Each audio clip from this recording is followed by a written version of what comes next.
Ayçal. Bunu bak kırgın bir şeydi ya. Emin necədir?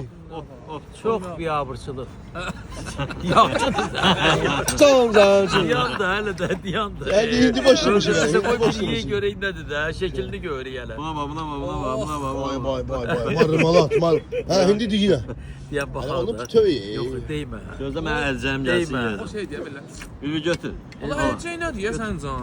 Hadi Doğru evdə da bunu əlcək. deyir. Burada nə əlcək ya? Bu çəkiş Aa, əlcək. Bu əllə amma belə parçalamaq Allah lazım. Allah. Ay. Bu bir də belə.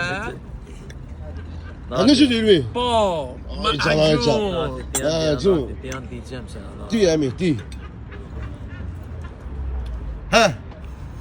O tuzda da əmi. Təmiz magistral. Az idi çəkən, bu da çəkir bizi. Canım sən. Hə, necədir? Çox tərbiyəli. Mən sənə deyim, çox tərbiyəlidir. Buna bax. Vay. Buna bax, baba. Gəl. Ya filfilo.